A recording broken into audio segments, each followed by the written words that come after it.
We're going to go straight to questions, everybody. We go with that? All right. Who's got a question?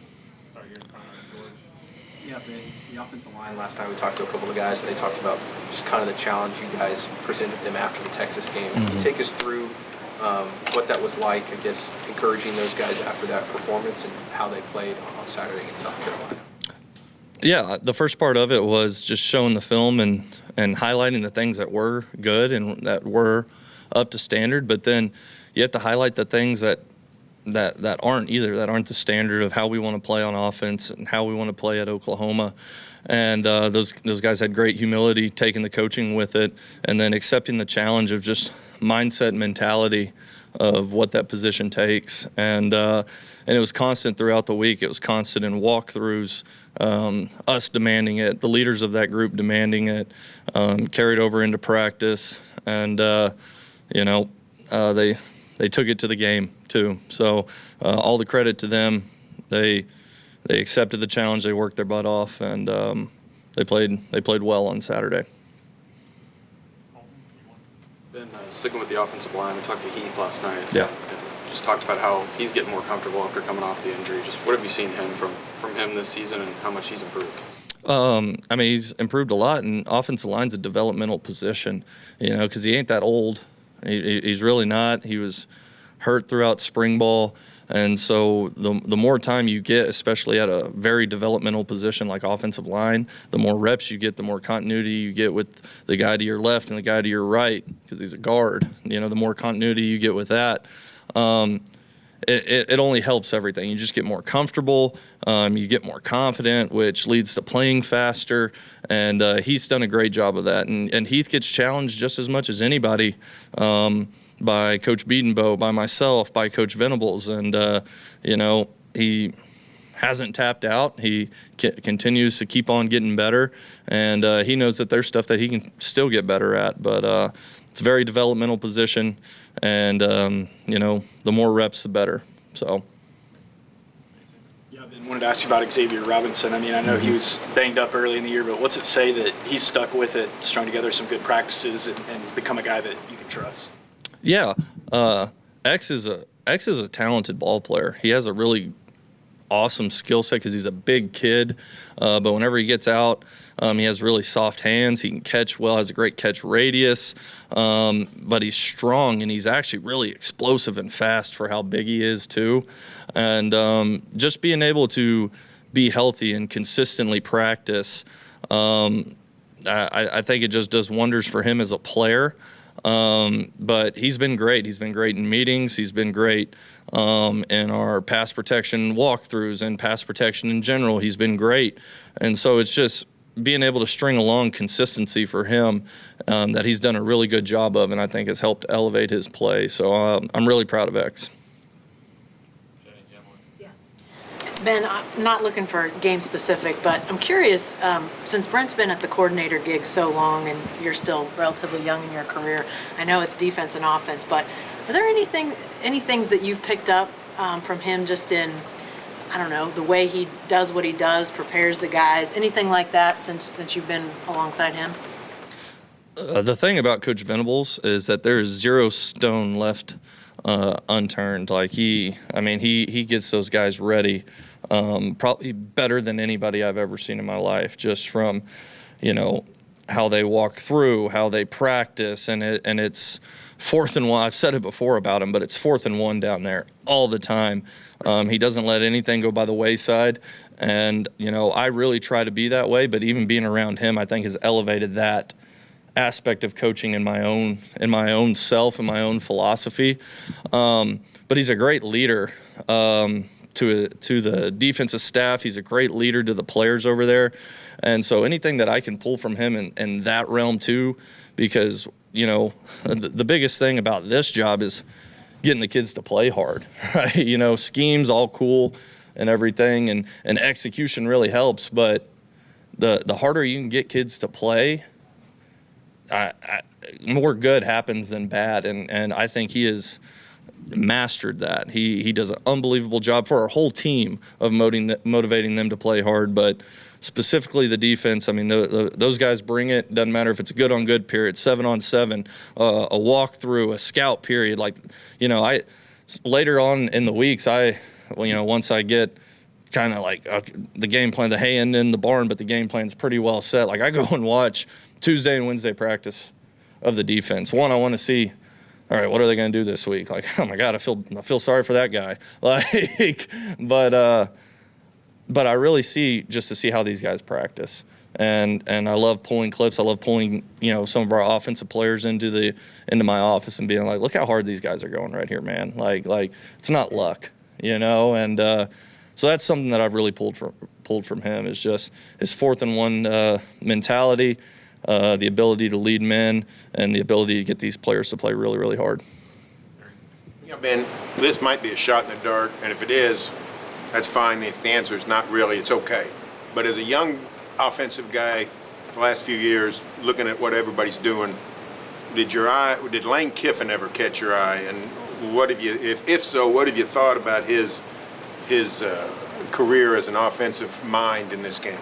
Yeah, he has a really impressive track record just throughout his entire career of offensive football. And, I've been asked before kind of what's my philosophy on the offensive position. I think you have to constantly evolve, and I think that goes with watching what the best in the country do on a weekly basis or a yearly basis. And so, absolutely, I've sat there and I've studied stuff that Coach Kiffin has done. He does a great job. Their offense coordinator, Weiss, does a great job too. So yeah, I mean he's had an awesome career with offenses, and there's always things that I think you can pull, and maybe does it fit what we do or does it not? You have to decide that, but he's been really successful. On the left side, Jesse. Yeah, Ben, we against South Carolina, we didn't see you guys throw the ball down the field a ton, but you guys were able to run the ball and still move the ball that way. Mm-hmm. So when you go into this weekend, what's the balance between finding something that works and sticking with it, like the run game, versus being aggressive, taking shots through the air? Yeah, it's a game-by-game basis, You ultimately have to do what calls to win the game, and sometimes you don't know that until you really get into the game. I've had plenty of games in my career where I went into it thinking I was about to do this the entire time and complete 180 because the defense does, something different. Cool, hey guys, we're gonna go do this, and we've won plenty of games doing that. And but it's just a game-by-game basis. It's the flow of the game. But you definitely want to be efficient in both, whatever you decide to do. If it's running the ball or throwing the ball down the field, the biggest thing is you want to be efficient and move the ball down the field. How important was Saturday, just running the ball like that, the way you guys have, just carrying that momentum, giving you guys that kind of baseline and having that momentum? I've said before, running the ball, it makes everything easier. It makes number 10's life easier. It makes my life easier as a play caller. It makes those receivers' lives easier. And whenever you are able to run the ball, believe it or not, it actually makes the offensive line's life a lot easier too. So, it's important, establishing the line of scrimmage and being efficient in the run game. It's important to winning any game. And it's no different moving forward. Yeah, Ben, you praised Tori's consistency time and time again. Yeah. Was there a moment, just looking back, like, even though he's a true freshman, I know he's going to be someone that's going to have a pretty big part of this game plan for this season. Did I know that there was a moment? Yeah. You're just saying in the entirety that he's been here? Yeah, like with the summer, preseason camp. And in spring ball, I think we ran like an outside zone, and he circled the edge and went down the sideline, and I was like, all right, kid can roll. And then later on in that same spring ball, I think it was Kip Lewis blitzed in the A-gap, and Tori stepped up and picked it up. Didn't flinch at all. Did a great job picking it up. We were able to get the throw off. And, those are just two, examples of stuff where I was like, yeah, this kid's ready to play ball. You talked about his consistency, and I know I've talked about it before.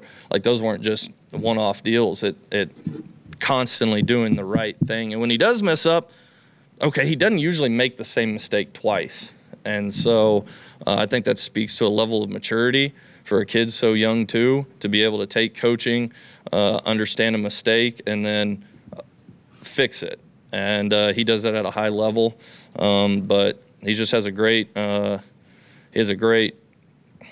don't know what the word I'm trying to say here is. I ain't that smart, but he's got a great, I want to say mindset, but there's another word. He just has a great way that he carries himself, and his process, his preparation, his gameplay. And so, Tori's a stud. Javanni Gibson had 5 receptions in the last game. He seems to be getting rolling a bit. How are you seeing just the connection between him and John developing? Yeah. Well, you could really see the connection developing in the spring and a really good trust between those two. But, I think it just speaks to Javanni and how he's handled himself. He's been awesome. He's come in for extra work, craving extra study, and solely because he wants to make sure he's doing the right thing at the right time. That builds trust, and that builds great dependability.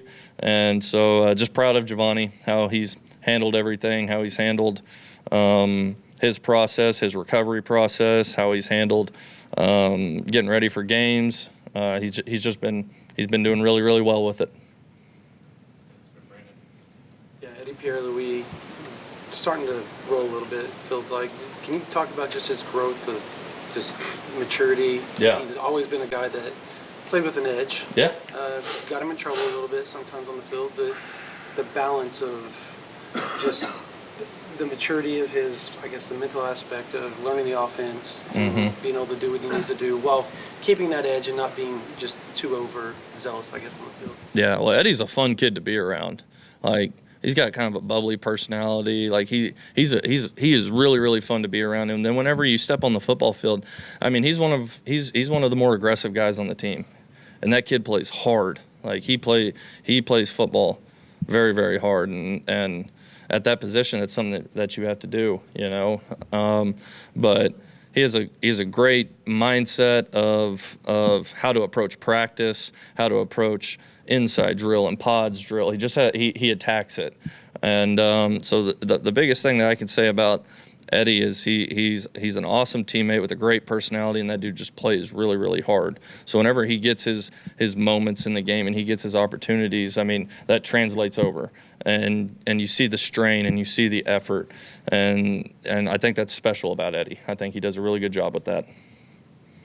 Right side, second row, Ryan Chapman. Talking to John, he's talked about this a couple of times, that not that he doesn't trust his teammates, but sometimes he has this, like, he puts the weight of the world on his shoulders type of, like, mentality. How do you balance that out as far as keeping him in check sometimes and just staying grounded? And how much does a performance like this last week, where you didn't have to throw for 270 and you still have a comfortable road win, help kind of build that trust and foundation of, like, yeah, everybody's got it, you don't have to do everything type thing? Yeah, for starters, John, it's like if you said, oh man, that's something that hinders him, it is that. And I don't think any coach in the world would be like, I don't love that about him, because I do love that about him. He cares, and he has so much pride in this team and this offense, and believes in himself so much that he does want to carry the weight of the world, But John is really, really good at taking a step back and understanding that if he just does his job, really good things happen.